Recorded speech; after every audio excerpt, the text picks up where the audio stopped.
ఇది కాంగ్రెస్ గెలుపు కాదు. మజ్లిస్ సౌజన్యంతోటి గెలిచిర్రు. మజ్లిస్ ఎంఐఎం పార్టీ సహకారం వల్ల ఈరోజు గెలిచినటువంటి సిట్యుయేషన్ అనేటువంటి స్టేట్మెంట్.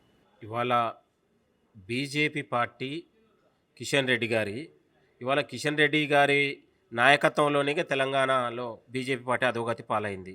మజ్లిస్ కాదు, తెలంగాణ జూబ్లీహిల్స్ ప్రజల హృదయాల నుంచి వచ్చినటువంటి తీర్పు ఇది. జూబ్లీహిల్స్ ప్రజలు ముక్త కంఠంతో కాంగ్రెస్ పార్టీకి అఖండ విజయాన్ని సాధించినటువంటి తీర్పు ఇది.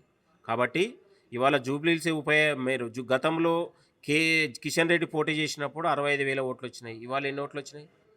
దాన్ని మీరు బేరీజ్ చేసుకోండి, మీ ఓట్లు ఎక్కడ పోతున్నాయి అనేది. మీరు అభివృద్ధి కాదు, హిందూ మతం మీద దేశంలో ఎవడు ఇవాళ మనం చూసినాం. బీహార్లో ఒక రేపిస్టు హిందూ మతం పేరు మీద గెలిచిండు. వాడు రేపిస్ట్ అయినా పర్లేదు, హిందూ మతం ఉంటే చాలనే దిశలో ఇవాళ మాట్లాడుతూ ఉన్నారు. అంటే తెలంగాణ సభ్య సమాజం గమనిస్తూ ఉంది. ప్రజలు చాలా తెలివైన వాళ్ళు. బీజేపీ నాయకుల విష ప్రచారాలని ప్రజలు పట్టించుకోలేదు. అక్కడ ఉన్నటువంటి పెద్దమ్మ తల్లి అనే రకరకాల గుడి పేరు మీద మీరు చేసినటువంటి డ్రామాను తిప్పికొట్టిర్రు. మతం పేరు మీద మీ రాజకీయాలను ప్రజలు అభివృద్ధికి పక్షాన నిలిచారు.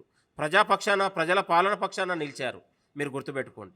తెలంగాణలో అది కిషన్ రెడ్డి అయినా, బండి సంజయ్ అయినా, ఇంకో ఎల్లయ్య అయినా, పుల్లయ్య అయినా, ఇంకా 100 ఏళ్ళైనా ఈ బీజేపీ పార్టీ తెలంగాణలో డిపాజిట్ రాని పార్టీగానే మిగిలిపోతుంది. వీళ్ళందరూ కూడా బోనస్కి వచ్చే కిషన్ రెడ్డి బోనస్కి వస్తుంటాడు అప్పుడప్పుడు జనరల్గా.